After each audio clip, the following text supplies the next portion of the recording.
Hey guys, what's up? I'm Captain Mike and welcome back to Florida Sport Fishing TV Plus. Cool topic today, yellowtail snapper. Perhaps the most famous snapper in the entire country and certainly the most popular around Florida. You can catch yellowtail snappers way out in the Gulf of Mexico, obviously all around the Florida Keys. You know, there's such a prolific species down here and so popular. The Tri-County area, Miami, Fort Lauderdale, Palm Beach, you can catch them up the coast there. But I'll tell you what, they're not as simple to catch as you may think. They may be small, but they're super smart. And there's some tricks that are really important that you need to keep in mind to outsmart these small little snappers. And when I say small, you know, we all know the keeper size yellowtail is 12 inches, but certainly they'll exceed 20 inches, you know, and the larger ones are called flags. That's the ones that we all want. Unfortunately, we can't always catch those size fish. They're a bonus. But for the most part, they're those 12 to 15, 16-inch fish. They make up, you know, well over 90% of all of the yellowtail snappers that we catch. Now, again, here in the Keys, you're going to find these yellowtails on all of the patch reefs that parallel the island chain on the Atlantic side. You're going to find them in the Gulf as well. But there's no question that most of the yellowtail fishing is done on the patch reefs. Of course, you need to get out there. 365 days a year you can catch these fish, you know, obviously weather permitting, but it's rare that you can't make it to the reef, just a 15-minute ride from the dock in most cases. You're going to be anchored. You're never going to be drifting for the yellowtails. You're always going to be anchored. You're going to be chumming. Real important. Once you get set up on an area where you want to fish for these yellowtails, generally 25 to 40 feet of water. Sometimes you can fish in that 50 to 70 foot depth and potentially catch some larger tails as well. But again, for the most part, it's around that 30 foot on all of those patches. There's big areas of live bottom out there. You can't miss them. You could visually see them, and of course, all of the charts will reveal them. You're going to get anchored up on the leading edge of all of the rubble, of all of the, you know, the bottom structure, and you're going to start to chum, okay? Frozen ground menhaden chum works perfect. Some guys mix their own concoctions using oats and menhaden milk and sand, and it all works. It really does. But if all you can get is the frozen blocks, that's going to work as well. Just make sure that you bring plenty of chum. You know, you may bring boxes, we bring cases. And on any given day, you could expect that a 7-pound block of chum is going to last you anywhere from 30 to 60 minutes. So you do the math there. If you want to be out there all day, you're going to need at least 10 to 12 boxes. You know, keep that in mind, a couple of cases. Or, of course, they sell chum in the 25-pound blocks as well, and that may be a better fit for you.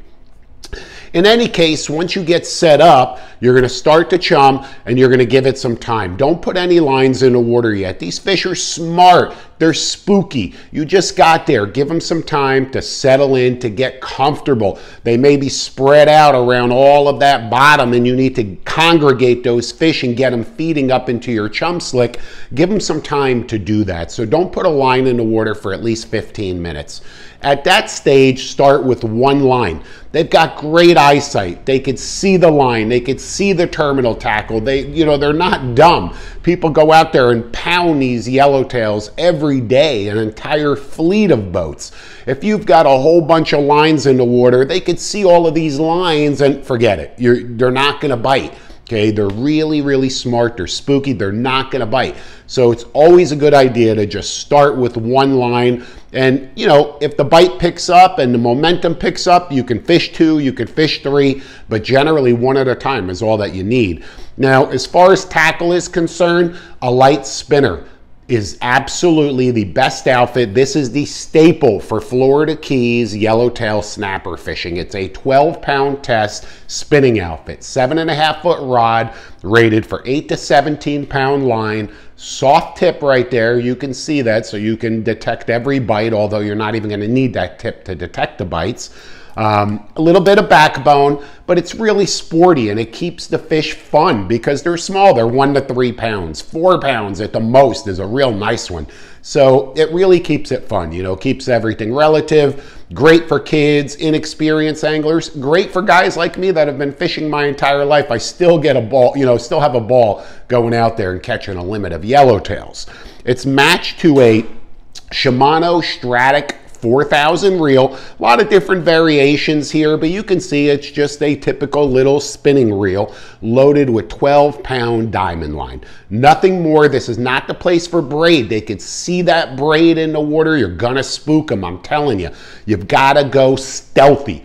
Think about that. For successful yellowtail fishing, you have to go stealthy. I can't stress that enough, as stealthy as possible. Now, my line is connected to approximately 10 feet of fluorocarbon leader material. I'm going to start with 15-pound diamond presentation, 15-pound fluorocarbon. There are many days I may have to scale back to 12-pound, okay, especially to fool the larger yellowtail. So the idea is to go as light as you can. Very rarely are you going to be able to successfully catch a limit of yellowtails with anything above 15. 20 at the absolute most. If the water's a little murky, they're really aggressive, there's a lot of current, you know, sometimes you can get away with 20, but really the balance is 15. 12-pound mono on your reel right there, 12-pound test, 12-pound spinning outfit with 15-pound fluorocarbon leader. That's it. There's no swivels. There's no additional terminal tackle. A small little blood knot connects that leader. I generally fish 10 to 12 feet a leader. After every fish, I'm feeling that line. If it's abraded by the hook or any nicks, you know, I'm going to cut it 6 inches off, retie it, and I'm back in the game that fast, and I don't have to re-rig my entire rod. Now, just because you see the yellowtail doesn't mean you're going to catch them. And anybody that's ever been yellowtail fishing knows exactly what I'm talking about. These things will drive you crazy. It seems like every day they behave differently. They could be there, but they just won't bite. Okay, you just can't get them to bite. Well, let's talk about some tricks that we use to get them to bite, right? Because again, you got to outsmart these things. So the idea is to mimic the little tidbits and the food coming out of the chum bag, because that's what they're feeding on. And they have all of these little morsels that are flowing in the current, small little morsels. They're all flowing in the current, coming off your chum bag, and you've got a big ball of yellowtail snapper right behind the boat, picking off all of this. Suddenly you come in there with a 1/4 ounce jig head and a big strip bait, and you drop it down there. It's completely out of place. The yellowtail are going to easily pick it off and go, no, no, no, no, and no. Okay, it's that simple. You're watching them. I'm looking down at the fish, watching their behavior. They could see that bait. You know, you're wondering, how am I not catching one? Do they not see it? Of course they see it. They see it clearly. They see it too well. Okay, and that's why they're not eating it. It completely looks out of place. So the idea is to mimic those little pieces of chum coming out of the bag as much as you possibly can. How do we do that? Well, for starters, we use as little weight as possible. Yeah, we will absolutely have a variety of different jig heads on the boat because you're going to need them in certain applications. When you have moving water and you have current, you want your piece of bait to drift at the same rate and at the same pace as the chum coming off the bag. And if there's a lot of current, if you don't have any weight at all, your bait's just going to float. So there are times where you may need a small little weighted hook, you know, something like this right here. Could be a 1/16 of an ounce, could be an 1/8 of an ounce at the very most, sometimes a 1/4 ounce, you know, if you really want to push it, again, depending on the conditions. But I have to tell you, to really successfully and consistently catch the yellowtail, you've got to go as stealthy and as light as possible. What I say is cut that jig head off, get yourself some really small circle hooks. In this particular case, this is a VMC 2.0 circle hook, real small, real easy to use. Look at that right there, very thin wire, okay, very thin, very small. I'm gonna tie that to the end of my line, to the end of my 15-pound fluorocarbon leader material. I'm going to take a small piece of bait, a small chunk, something that kind of resembles what's coming out of that chum bag, okay? Really small. Don't put a giant piece of bait on there. And understand that a keeper-sized tail will eat a small piece of bait. He's eating the tidbits coming out of the chum bag that are minute. So of course he's going to eat your bait as well. Put on a small piece of bait, throw it a little bit up current, keep the bail open at all times, okay? Keep that bail of that spinning rod open. Do not resist it.